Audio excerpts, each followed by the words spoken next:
শ্বশুরবাড়িতে জামাতার ঝুলন্ত মৃতদেহ উদ্ধার হয়েছে। এই ঘটনায় শ্রীনগর থানার অন্তর্গত মলাইনগর সাহাপাড়ায় চাঞ্চল্য ছড়িয়েছে। মৃতের স্ত্রীর দাবি, তার স্বামী প্রায় মদ্যপ অবস্থায় থাকতেন এবং সেই কারণে সংসারে অশান্তি লেগেই থাকতো। পুলিশ সূত্রে খবর, মানবেন্দ্র চক্রবর্তী, বয়স 45, কয়েকদিন ধরে শ্বশুর বাড়িতেই ছিলেন। তার বাড়ি যোগেন্দ্রনগর কুমারপাড়া এলাকায়। গতকাল তার স্ত্রী অঞ্জনা সরকার কেনাকাটার উদ্দেশ্যে বাড়ি থেকে শহরে গিয়েছিলেন। ফিরতে দেরি হওয়ায় স্বামী স্ত্রীর মধ্যে কথা কাটাকাটি হয় বলে পরিবারের দাবি। আজ সকালে বাড়িতে ঝুলন্ত দেহ দেখতে পান পরিবারের সদস্যরা। সঙ্গে সঙ্গে খবর দেওয়া হয় শ্রীনগর থানায়। পুলিশ ঘটনাস্থলে পৌঁছে দেহটি উদ্ধার করে ময়না তদন্তের জন্য পাঠায়। মৃতের স্ত্রীর দাবি, তার স্বামী প্রায় মদ্যপ অবস্থায় থাকতেন এবং সেই কারণে সংসারে অশান্তি লেগেই থাকতো। প্রাথমিকভাবে এটি আত্মহত্যা বলে মনে করা হলেও মৃত্যুর সঠিক কারণ জানতে তদন্ত শুরু করেছে পুলিশ। ঘটনার পর থেকে এলাকায় শোকের ছায়া নেমে এসেছে। প্রায় 7:30টার দিকে খবর পাই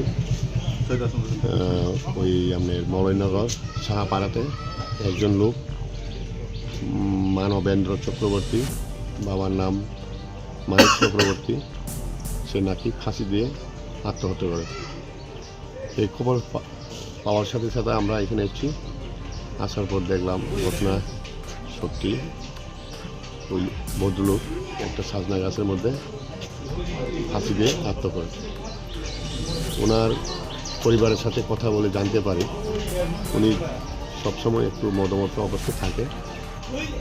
এতটুকু পর্যন্ত যখন জানছি, বাকি ইনভেস্টিগেশনের পরে যা পাওয়া যায় ফরেনসিক টিম আসতেছে। আর আসার পর আমরা ডেড বডিকে পুরোটা রিপোর্ট বানায় এটা নিয়ে আমরা জিবি হসপিটালে পোস্টমর্টমের জন্য পাঠান।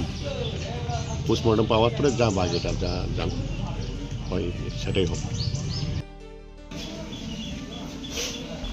কালকে আমি বাড়িতে ছিলাম না, তখন আমি টাউনে গেছি, ব্যাংকে গেছি লোন নিয়ে। তখন সে ভালোই ছিল, বাড়িতে আসছিল।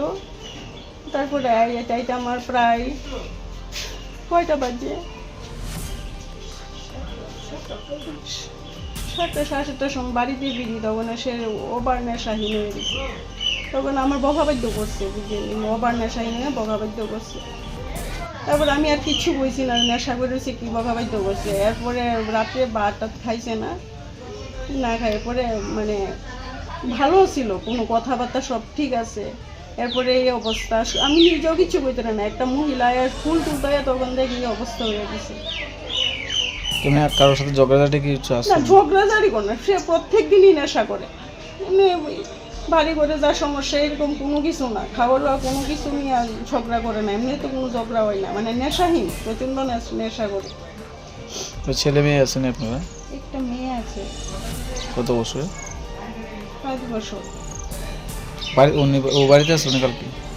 বাড়িতে আসছিল? অনেক বাড়িতে আসি, একটু বাজারে বাড়িছে, পরে বাড়িতে আয়া করছে। আমি এদিকে বাড়িতেই আছি। ওটা কোন সময় দেখছেন আপনি? আমি তো কিছু দেখছি না, একটা মহিলা ফুল তুলতে সকালে দেখছি। আপনারা কি একই বাড়িতে ঘরে আসলেন নাকি খাওয়া দাওয়া করে আসলেন? আমি ঘরেই আসছিলাম, আমি তো ঘুমাইতেছি, ঘরেই আসছিলাম। তখন ফোন করছি, ফোনও রিসিভ করে না। তো আমি ভাবছি সে বাড়ি আছে কুমারপাড়া, এই বাড়িতে নিয়ে গিয়ে গেছে। কটার থেকে পাইতেছেন না রাত্রে? রাত্রে 10টা 12টার পরের থেকে আর কি, প্রায় 10টার পরের থেকে, 12টা না 10টার পরের থেকে। ঝগড়াটা কি নিয়ে মনে হয়েছে? ঝগড়া হয়েছে না, কোনো কিছু ঝগড়া হয়েছে না। মানে আমি বাড়িতে দেরি করে আসি আর কি, একটু অসুবিধা হয়েছে। ব্যাংকে একটু দেরি হয়ে গেছে গা, তখন কেনাকাটা করছি, কিছু একটু দেরি হয়ে গেছে। মানে কোনো ঝগড়া করছে না, ওই যে দেরি হয়েছে গেলে আমার তো খিদা লাগছে, কথাই হয়েছে, আর কিচ্ছু না। ওনার নাম কি জিজ্ঞেস? মানবেন্দ্র চক্রবর্তী। নিজের বাড়ি নাকি? না, এটা আমার বাপের বাড়ি। হ্যাঁ, নিজের বাড়ি কোনখানে? হ্যাঁ, নিজের বাড়ি কুমারপাড়া। এর পরিবারের লোক জানাইছেন নি তারা? জানাইছি। পুলিশে জানাইছেন? পুলিশের খবর তো আমি ঠিক বলতে পারি না, অনেক আমি তো কিছু কল টল কারো কাছে করছি না। আপনার নাম? আপনার নাম কি?